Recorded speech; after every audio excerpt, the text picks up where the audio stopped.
Hello everyone, welcome back to your channel Study Hashtag Classwise. This is class 7 and now we are going to start our part number 2 of this chapter, A Working Boy at 8. So now students, अभी तक हम लोगों ने ये देखा था कि जो अब्दुल कलाम जी थे उनके एरिया में रामेश्वरम में किस तरीके से अटैक हो गया था या फिर जो वर्ल्ड वार सेकंड था उसका किस तरीके से अफेक्ट पड़ा था उनकी लाइफ में। अब उसके आगे की स्टोरी हम देखने वाले, क्योंकि अब तक हम लोगों ने ये देखा था कि न्यूज़पेपर डिस्ट्रीब्यूट होना बंद हो गए थे और उसमें भी काफ़ी सारी रुकावटें आई थी। तो अब वो लोग न्यूज़पेपर को किस तरीके से डिस्ट्रीब्यूट करते हैं, किस तरीके से अरेंज करते हैं अपनी लाइफ को according to world war second, तो इसी चीज को अब हम लोगों को यहाँ पे देखना है। अब्दुल कलाम जी अपने डेली रूटीन को किस तरीके से हैंडल करते थे, किस तरीके से वहां पे वो अपनी स्टडी को एडजस्ट करते थे, अपने स्कूल टाइम को एडजस्ट करते थे एंड अपने बिजनेस का एडजस्ट किया करते थे। देन फिर उसके बारे में फर्दर उनको किस तरीके से सेटअप करना है उस सब की प्लानिंग किया करते थे। So now let's get start. Raised a number of sanctions. Sanctions means a threatened penalty for disobeying a law or rule. स्नैक्शन मतलब कि एक पेनाल्टी लेना, किसी से रिश्वत मतलब कि पैसे लेना अगर हमने किसी रूल्स को तोड़ा हो।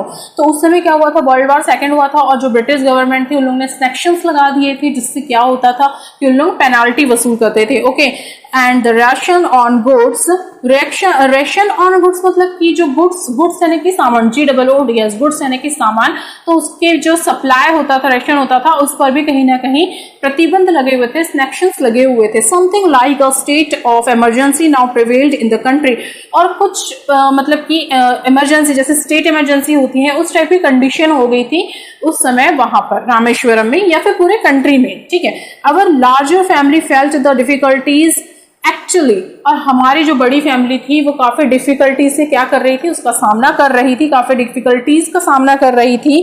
Food, clothes, the needs of the household all become difficult to procure and provide for.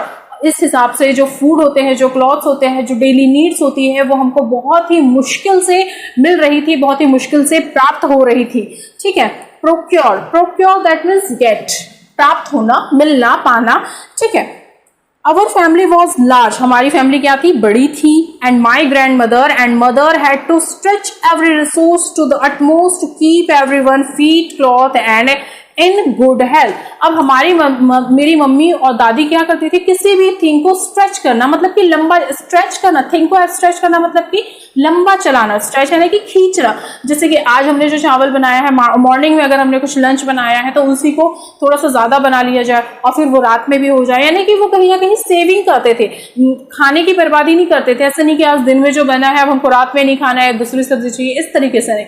उन लोग उस चीज को स्ट्रेच किया करते थे, स्ट्रेच कर करके यूज करते थे और इसी तरीके से वो अपनी फैमिली को फूड प्रोवाइड करते थे, उन लोगों का पेट भरते थे और फिर बाकी चीजों को भी इसी तरीके से उन लोग सेव किया करते थे। As the difficulties of the war started affecting us, इस तरीके से जब जो वार स्टार्ट हुआ तो इसने हमारी लाइफ को क्या करना शुरू कर दिया, अफेक्ट करना शुरू कर दिया। ठीक है, there is lots of difference between affect and effect, ये मैंने आप लोगों को पहले भी बता चुका है। Okay, so Samsuddin came up with a proposal that excited and delighted me tremendously. Tremendously that means great. ठीक है, तो ट्रेमेंडसली दैट मीन्स ग्रेट, चमत्कार, इस तरीके से आप लोग इस वर्ड को ले सकते हो। तो अब क्या हुआ, जो शमसुद्दीन था वो मेरे पास आया एक प्रपोजल को लेके और वो प्रपोजल बहुत ही एक्साइटमेंट था, बहुत ही ट्रेमेंडस था, बहुत ही ग्रेट था मेरे लिए। One fall out of the condition was that the rail stop at the Rameswaram. One fall out of मतलब कि एक ऐसी कंडीशन थी उसमें, अब वो बता रहा है, जो शमसुद्दीन है वो अपने ऑफर को रख रहा है, अपने प्रपोजल को रख रहा है। वो क्या बोल रहा है देखिए, of the condition was, condition क्या थी, that the rail stop Rameswaram station, जैसे ही जो ट्रेन है वो रामेश्वरम स्टेशन में क्या होती है, रुकती है।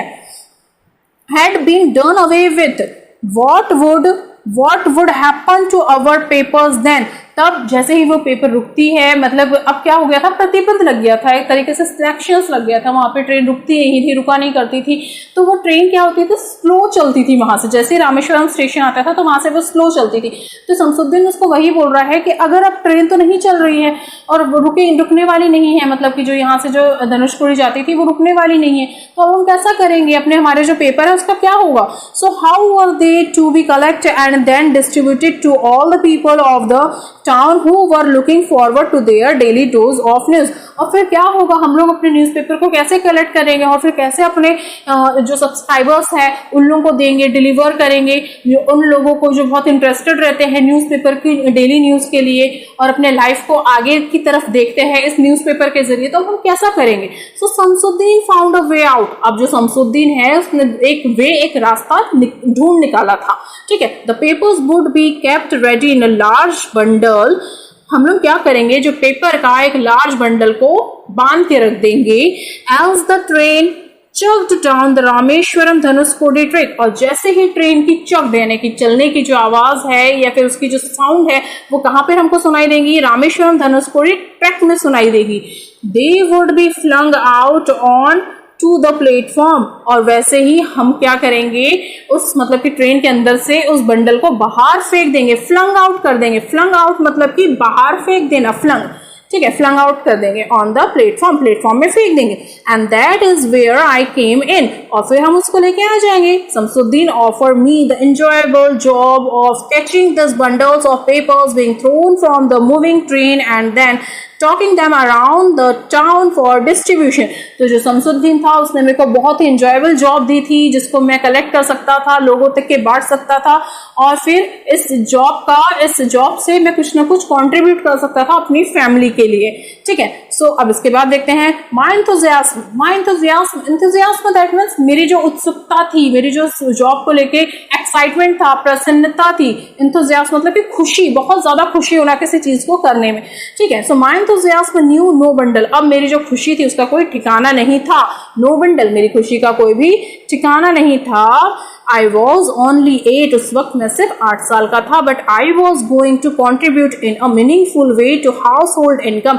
लेकिन मैं एक सही मायने में, मैं उस वक्त सिर्फ 8 साल का था और मैं उस वक्त से ही एक सही मायने में अपने घर की क्या कर रहा था, एक मीनिंगफुल हाउस होल्ड इनकम, मतलब कि एक घर के लिए मैं इनकम को कलेक्ट कर रहा था। The children were always feed first, हमारी जो फर्स्ट प्रायोरिटी होती थी वो क्या थी कि जो बच्चे जो होते थे उनकी फर्स्ट मतलब प्रायोरिटी थी कि उनको सबसे पहले उनका पेट भरना, ठीक है। And I don't remember any of us ever going hungry, और मुझे बिल्कुल भी याद नहीं है कि हम में से कोई भी उस वक्त भी भूखा रहा होगा। Obviously the women were compromising on their nourishers for us, लेकिन हो सकता है ऑब्वियसली, मतलब ऐसा होता ही है कि जो घर की जो लेडीज होती है वो कहीं ना कहीं कॉम्प्रोमाइज करती हैं अपने फूड को लेकर, अपनी ग्रोथ को लेकर, अपने सामानों को लेकर, तो वहां पर भी उस वक्त ऐसा होता था। I agreed to Shamsuddin's offer with enthusiasm, लेकिन इन सब के बावजूद भी मैंने क्या किया, जो शमसुद्दीन ने जो मुझे ऑफर दिया था उसको मैंने बहुत ही एंथुसियाज्म के साथ, बहुत ही प्रसन्नता के साथ एक्सेप्ट कर लिया था। मैं एग्री हो गया था उस चीज को करने के लिए कि मुझे न्यूज़पेपर का बंडल जब वहां से फेंका जाएगा रामेश्वरम धनुषकोडी ट्रैक में, तो मैं उसको रिसीव करूंगा और अपने डिस्ट्रीब्यूटर्स को डिलीवर कर दूंगा। So however my new job had to be fitted into my regular routine. However, तो जैसे तैसे मैंने अपनी जो नई जॉब थी उसको मैंने अपनी रेगुलर रूटीन में फिट कर लिया था। My studies and school had to continue as before, मेरी जो स्टडी थी, मेरा जो स्कूल था वो वैसे ही पहले के जैसे कंटिन्यू थी, जैसे पहले थी। And the delivery business had to be accommodated amidst, accommodated मतलब कि किसी भी चीज को अडॉप्ट करना, अकोमोडेटेड मतलब कि अडॉप्ट टू और फिट इन विद। तो मैं क्या कर लिया था, मैंने अपनी उस रूटीन में उस जॉब को या फिर जो मेरी कंडीशन थी, मेरे जो लाइफ का चैप्टर था उसको मैंने अडॉप्ट कर लिया था, अपने लाइफ में फिट कर लिया था। एमिड्स मतलब कि बीच में मिक्सअप कर देना, मतलब कि किसी भी चीज के बीच में एडजस्ट होना ना, एमिड्स कर लिया था, ठीक है। All these activities, उन सभी एक्टिविटीज को among my sibling and cousins, तो मेरे सिबलिंग्स के बीच में, मतलब हम जो भाई बहन थे या हम लोग जो कजन्स थे, I had shown an early aptitude, aptitude मतलब कि skills, aptitude that means skills और talent, तो मैंने बहुत जल्दी ही अपना टैलेंट को शो किया था फॉर मैथमेटिक्स। किसके लिए? मैथमेटिक्स के लिए। My father had arrange for me to take tuition from our mathematics teacher, और मेरे पापा ने एक अरेंजमेंट भी कर लिया था मेरे लिए जो मेरी मैथ्स की ट्यूशन ले सके एक टीचर का, ठीक है। So how ever my teacher had a condition, लेकिन मेरी टीचर की भी एक कंडीशन थी। कौन सी कंडीशन थी हम देखते हैं। That I along with the four other students whom he had accepted, अगर तुम अपने साथ में 4 और स्टूडेंट्स को लाते हो तब मैं तुम्हें एक्सेप्ट करूंगी, okay. Needed to reach his home at dawn. At dawn मतलब क्या होता है? मतलब कि जो सुबह की पहर होती है ना, उसे एट डाउन बोला जाता है, okay. At dawn after having taken a bath. लेकिन अब कंडीशन क्या थी कि एक तो 4 स्टूडेंट होना, दूसरी कंडीशन ये थी कि तुमको एक सुबह का जो पहर होता है तभी मेरे घर पे पहुंचना है, वो भी नहा धो के मेरे घर पे ट्यूशन पढ़ने के लिए पहुंचना है सुबह सुबह, ठीक है। So far a year, which was the duration of the tuition. तो हमारी मतलब कि उस पूरी साल भर तक के यही रूटीन रही और हमारी जो ट्यूशन थी वो कंटिन्यू रही, चलती रही। I started my day while it was still dark outside. मेरी जो दिन की शुरुआत होती थी वो तब होती थी जब बाहर में अंधेरा ही रहता था, यानी कि मैं 3 साढ़े 3 बजे के आसपास में उठ जाता था क्योंकि तब बाहर अंधेरा ही रहता था। मुझे अपने दिन की शुरुआत जल्दी करना रहता था क्योंकि मुझे 5 बजे से पहले अपने ट्यूशन में भी पहुंचना होता था। With my mother taking me awake, और मेरी मम्मी मुझे उठाने के लिए मतलब हिलाती थी, शेक करती थी, उठाती थी। She herself would have risen before me and got my bath ready. वो अक्सर मुझसे पहले उठ जाया करती थी और मेरे नहाने का सामान, मेरा जो बात होता था उसे रेडी कर दिया करते थे। She would then help me bath and send me on my way to my teacher's home. और वो मेरे लिए नाश्ता भी बनाती थी, मेरा बात रेडी करती थी और मुझे उस रास्ते तक के पहुंचाती थी जहां पे मेरे ट्यूशन टीचर का घर था। There I would study for an hour and return by 5 AM by then. और फिर मैं अपनी वहां पर स्टडी करता था और वहां से मैं 5 बजे वापस आ जाता था। My father would be ready to take me to the Arabic class. उसके बाद मेरे जो पापा है बाहर खड़े ही रहते थे मुझे कहाँ ले जाने के लिए? अरेबिक क्लास में, अरेबिक स्कूल में ले जाने के लिए। Where I learn the Quran Sharif, जहां पर मैं क्या सीखा करता था? कुरान शरीफ को सीखा करता था। After my lesson on Quran Sharif was over, जैसे ही मेरा कुरान शरीफ का जो लेसन है वो ओवर हो जाता था, आई वुड स्प्रिंट। स्प्रिंट मतलब कि जोर से भागना, यानी कि बिना कुछ आजू बाजू देखे जोर से भाग जाना। Sprint run at full speed over a short distance, मतलब कि बहुत ही कम समय में बहुत ही जोर से भाग जाना और उस डिस्टेंस को कवर कर लेना। तो जैसे ही मैं मतलब कि कुरान शरीफ पढ़ के जब मैं उस स्कूल मतलब कि अरेबिक स्कूल से जाता था घर पे, तो I would sprint away to the railway station. तो मैं फुल स्पीड के साथ कहाँ पे भागता था? रेलवे स्टेशन की तरफ भागता था। देयर आई वुड वेट, वहां पर कभी कभी वहां पर मैं देयर आई वुड वेट करता था। Hopping from end one leg to other legs, एक पैर के, जब हम किसी भी चीज का वेट करते हैं तो हम बेचैन रहते हैं थोड़ा सा, तो हम लोग एक, तो वो भी वही बता रहे हैं कि मैं एक पैर के ऊपर दूसरा पैर रख के वेट करता रहता था कि कब ट्रेन आएगी। Hopping from one leg to other leg, eye and ears keenly open for signs of oncoming train, और हमेशा मेरी जो आईज है, ईयर है, वो तैयार रहते थे। नीन मतलब कि मैंने आपको बताया था, कीन मतलब कि क्या होता है? कीन सेकंड फॉर्म में कीन यानी कि तैयार रहना। तो मेरी जो आईज है, मेरे जो ईयर्स है, वो ऑलवेज रेडी रहते थे कि कब ट्रेन कोई भी साइन करे, कोई भी सिग्नल दे और फिर मैं वहां पर अपनी पोजीशन ले लूं, ठीक है। Upcoming oncoming train. Surprisingly, unlike most trains these days, the Madras Dhanushkodi mail was rarely delayed. लेकिन unlikely मतलब कि ऐसा होता था अक्सर उस समय, क्योंकि वर्ल्ड वॉर सेकेंड था, उसका अफेक्शन था, वो अफेक्टेड थी, तो उससे सबकी लाइफ अफेक्टेड होती थी। तो उस समय क्या होता था, मोस्ट ऑफ द जो ट्रेन थी वो क्या हो जाती थी? डिले हो जाया करती थी। लेकिन मद्रास धनुषकोडी ट्रेन बहुत ही रेयरली डिले होती थी, जहां पर वो बंडल आने वाले रहते थे, okay. So soon the engine smoke would be visible in the distance. उस समय क्या होते थे? स्मोक वाली ट्रेन चला करती थी, कोयले वाली ट्रेन चलती थी, तो जो कोयला जब ऊपर उठता है ना इंजन के, तो वो दूर से ही दिखाई देने लगता है। उससे पहले कि हमको ट्रेन दिखाई नहीं देती, बट वो धुआं हमें पहले ही दिखाई देने लगता है। तो वही वो बोल रहे हैं कि मुझे दूर से ही जो स्मोक है वो विजिबल होने लगता था, डिस्टेंस से ही, बहुत दूर से ही। The horn would be tote loudly, the horn will be toted loudly, मतलब कि जो हॉर्न है वो बहुत जोर से बजाते थे, बहुत ही तेज आवाज रहती थी उसकी, and with a thunderous roar, और ऐसी आवाज रहती थी जैसे कि बादल गरज रहा है या शेर दहाड़ रहा है। रोर मतलब कि दहाड़ना, ठीक है। The train would pass through the station, और जैसे ही जो ट्रेन है वो स्टेशन के पास में आ जाती थी, I had worked out the best spot from which to kept an eye out for the flying newspaper bundles. तो मैं अपनी पोजीशन ले लेता था और मैं उस बेस्ट प्लेस को ढूंढता था जहां से वो जो बंडल है वो फ्लिंग अप होगा, यानी कि मेरे पास आएगा और मैं उसको क्या कर सकूंगा, कैच कर सकूंगा। Like clockwork they would be tossed out on the platform, और फिर जैसे ही क्लॉक वर्क मतलब कि क्लॉक जैसे ही वो बंडल फेंकते थे तो वो बंडल क्या होता था, ऐसे राउंड करता हुआ प्लेटफॉर्म में उनके पास में आ जाता था, ठीक है। The train would then huff and puff. Huff and puff मतलब कि हफ पफ की आवाज, जैसे आपने ट्रेन की आवाज सुने होंगे, तो उस समय जो कोयले वाली ट्रेन थी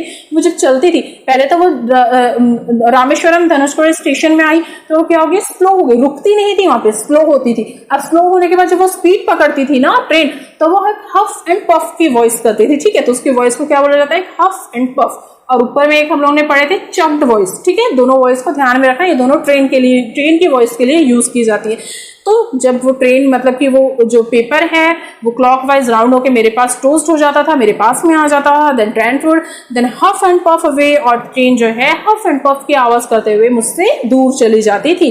Shamsuddin's person in the train would wave out to me, और जो शमसुद्दीन का पर्सन है वो मुझे मतलब कि वेव आउट करता था, देखता था वो अपने बंडल को फेंकने के बाद। And as the train receded its whistle growing faint, और जैसे ही जो ट्रेन है वो मूव रेसिडेट मतलब कि क्या होता है, move away from a previous position, मतलब कि रेसिडेट यानी कि जो ट्रेन यहाँ पर है, move from the previous position यानी कि जिस कंडीशन में वो खड़ी है, जहां पर वो अभी खड़ी है या फिर धीरे से चल रही है, तो वो वहां से वो मूव होने लगती थी, ठीक है। इट्स विसल ग्रोइंग फेंट, इसकी जो विसल थी मतलब कि जो ट्रेन की जो आवाज थी, जब वो बजता था उसका जो साउंड था यानी कि जो उसकी हॉर्न बजती थी, तो उससे सभी आदमी फेंट यानी कि बेहोश हो जाए, इस तरीके की उसकी आवाज रहती थी, साउंड रहता था। माई जॉब वुड बिगिन, और फिर यहाँ से जो मेरी जॉब है या फिर जो मेरा डे है इसकी शुरुआत होती थी। So I am stopping here, see you soon with our next and last part of this chapter. Till then take care, bye.